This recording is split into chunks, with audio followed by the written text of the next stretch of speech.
warahmatullahi wabarakatuh.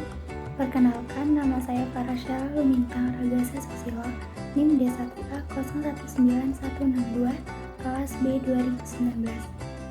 Halo, Assalamualaikum warahmatullahi wabarakatuh. Saya Amanda Oktaviani Homsah, NIM D1A 019074 dari kelompok 9. Nama saya Fafa Krisnandi, NIM D1A 019085. Assalamualaikum warahmatullahi wabarakatuh. Perkenalkan, nama saya Muhammad Ikhwan, NIM D1A 019051. Saya dari kelas B 2019. Assalamualaikum warahmatullahi wabarakatuh. Perkenalkan, nama saya Rafli Maulana Kusuma, NIM D1A 019065. Kelompok 9B, kelas B 2019. Saya Farashela dari kelompok 9B. Di sini saya akan memaparkan penjelasan mengenai kebijakan yang telah dikeluarkan oleh Presiden Joko Widodo untuk menangani permasalahan pada masa pandemi COVID-19 saat ini. Ada beberapa kebijakan yang telah dikeluarkan oleh Presiden Joko Widodo. Kebijakan yang pertama adalah Presiden Jokowi meminta pemerintah pusat dan pemerintah daerah untuk mengalokasikan ulang anggarannya untuk mempercepat pengentasan dampak corona, baik dari segi kesehatan dan ekonomi. Kami setuju dengan isi kebijakan tersebut, karena isi kebijakan tersebut dapat membantu meringankan permasalahan yang telah dialami oleh para warga yang terkena dengan dampak COVID ini. Kebijakan tersebut juga didukung oleh hasil penelitian dari Helianto pada tahun 2016. Hasil penelitian tersebut menyebutkan bahwa dana alokasi umum adalah dana yang berasal dari anggaran pendapatan dan belanja negara yang dialokasikan kepada daerah dengan tujuan untuk pemerataan kemampuan keuangan antar daerah untuk membiayai kebutuhan pengeluarannya dalam pelaksanaan desentralisasi. Sedangkan dana alokasi khusus adalah dana yang berasal dari anggaran pendapatan dan belanja negara yang dialokasikan kepada daerah untuk membantu membiayai kebutuhan tertentu. Selain dari hasil penelitian oleh Helianto, kebijakan tersebut juga didukung dari hasil penelitian oleh PAN dan kawan-kawan yang menyebutkan bahwa pemerintah Indonesia menganggarkan sebesar 405,1 triliun untuk penanganan COVID-19. Alokasi anggaran tersebut masing-masing untuk bidang kesehatan sebesar 75 triliun, untuk sosial safety net sebesar 110 triliun, untuk intensif perpajakan dan stimulus kredit usaha rakyat sebesar 70,1 triliun, dan untuk pembiayaan pemulihan ekonomi nasional sebesar 150 triliun. Kebijakan yang akan saya jelaskan di sini yaitu kebijakan padat karya. Apa sih itu padat karya? Jadi, kebijakan padat karya yaitu kebijakan menggunakan tenaga manusia lebih banyak daripada tenaga mesin dalam menyelesaikan suatu proyek pembangunan. Di sini, kebijakan padat karya bertujuan untuk membuka lapangan kerja baru bagi keluarga miskin atau kurang mampu yang kehilangan pekerjaan atau belum mendapatkan pekerjaan tetap. Hal tersebut sebanding dengan Manumbu DKK 2019 yang mengatakan bahwa pemerintah telah membuka berbagai kebijakan baru untuk mengatasi masalah kemiskinan di Indonesia. Salah satunya yaitu program padat karya. Di program padat karya, pemerintah pun telah menetapkan kebijakan pengupahan untuk program padat karya sebagai komitmen untuk meningkatkan kualitas hidup masyarakat. Dalam kebijakan ini, pemerintah terus berupaya untuk menjaga kehidupan sosial dan ekonomi masyarakat di tengah pandemi COVID-19 ini.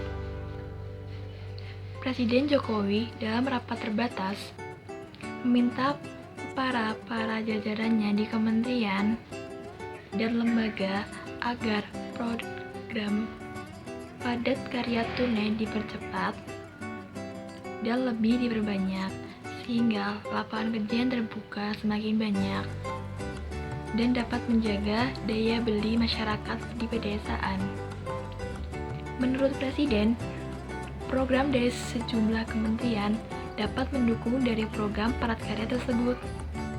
Sehingga diharapkan kepada para kementerian dan jajarannya untuk ikut serta dalam menyukseskan program padat karya tersebut. Nah, tadi kan sudah dijelaskan apa itu program padat karya. Sekarang kita akan mengetahui gimana sih mekanisme dari program padat karya tersebut. Mekanisme kebijakan padat karya yang dikeluarkan pemerintah sebagai berikut. Pertama, kegiatan padat karya tunai di desa dilaksanakan melalui mekanisme swakelola. Subkegiatan untuk penyediaan barang dan jasa yang tidak dapat diadakan atau dihasilkan orang desa dapat dihasilkan dengan suatu kontrak sederhana. Yang kedua, yaitu mengutamakan para pekerja lokal dan material-material yang berasal dari lokal sehingga mampu untuk meningkatkan pendapatan dari para tenaga kerja yang berasal dari desa dan memanfaatkan sumber daya alam yang ada di desa tersebut. Dan yang ketiga adalah upah dari kerja tersebut dibayarkan secara tunai dan diberikan pada hari itu juga, atau paling lambat dibayarkan secara mingguan.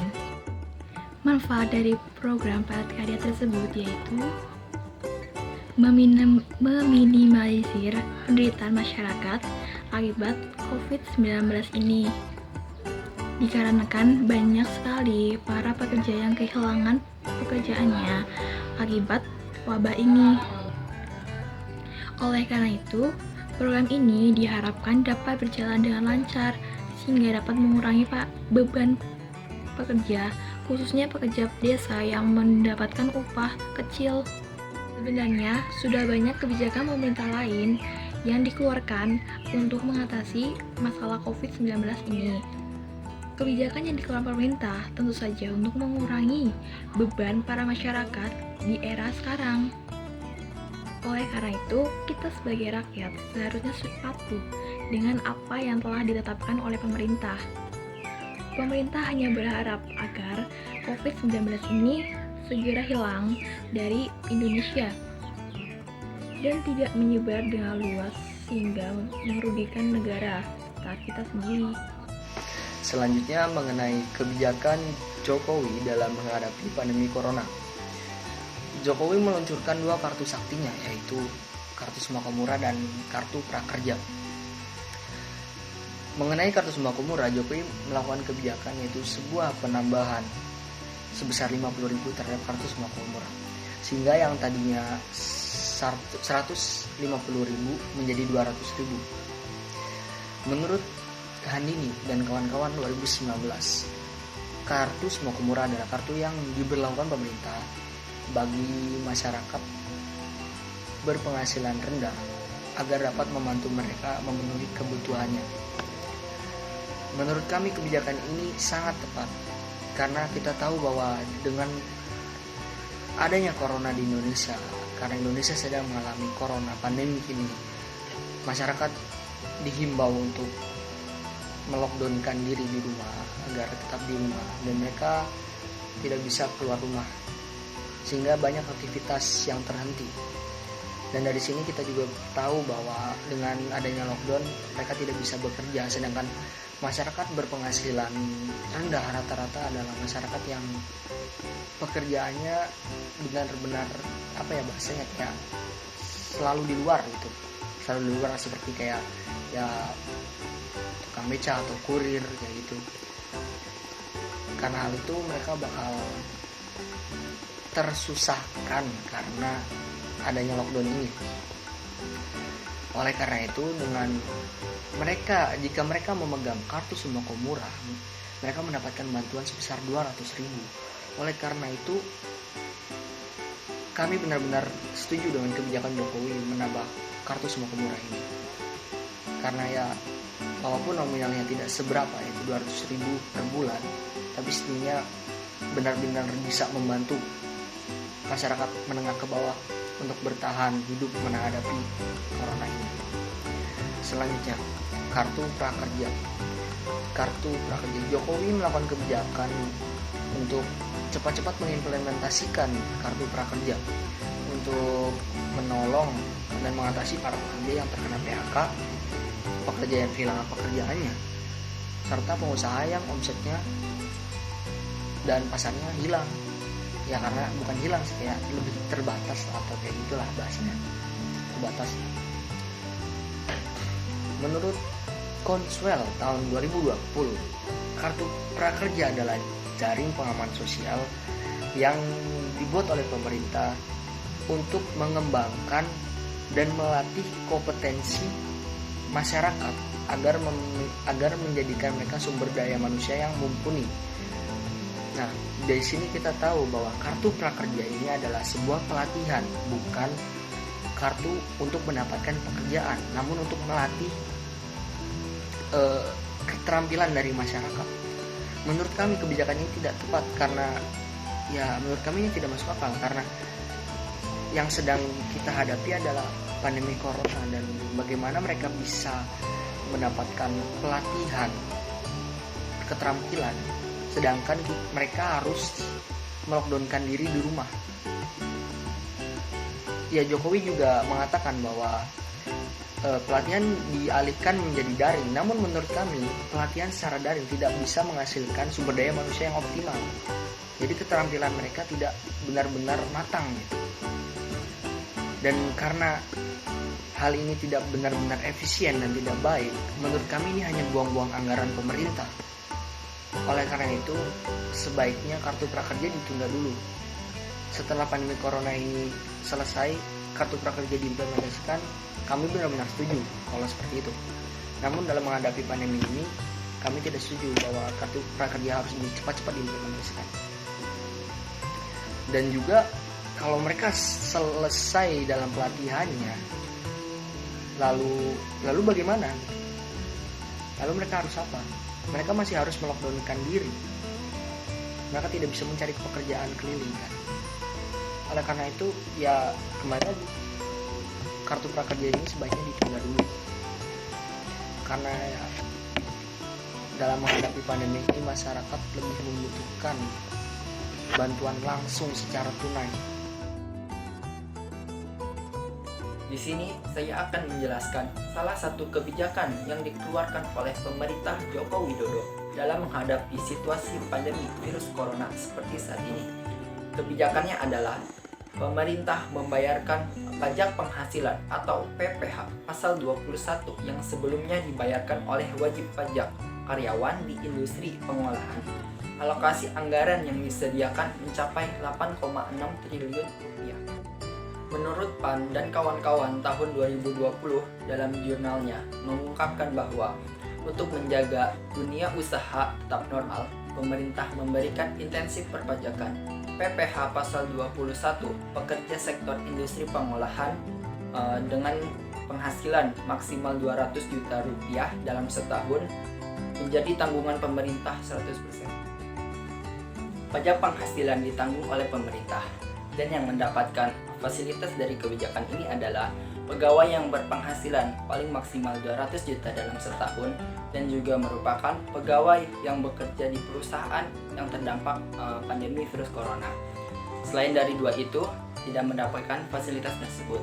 Kemudian, pajak penghasilan pasal 21 atau yang disingkat PPh 21 juga diatur dalam peraturan Menteri Keuangan nomor 23 PMK.03/2020 bahwa perusahaan yang terdampak pandemi virus corona merupakan perusahaan yang terdaftar pada 440 KLU atau klasifikasi lapangan usaha tertentu, dan perusahaan yang telah ditetapkan sebagai perusahaan KITE atau kemudahan impor tujuan ekspor.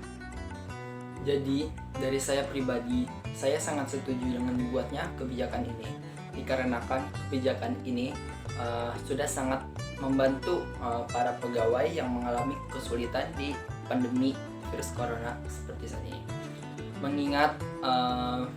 Mengingat di kondisi seperti sekarang, pengeluaran lebih banyak daripada pemasukan. Kebijakan terakhir yang akan kami bahas yaitu tentang masyarakat berpenghasilan rendah.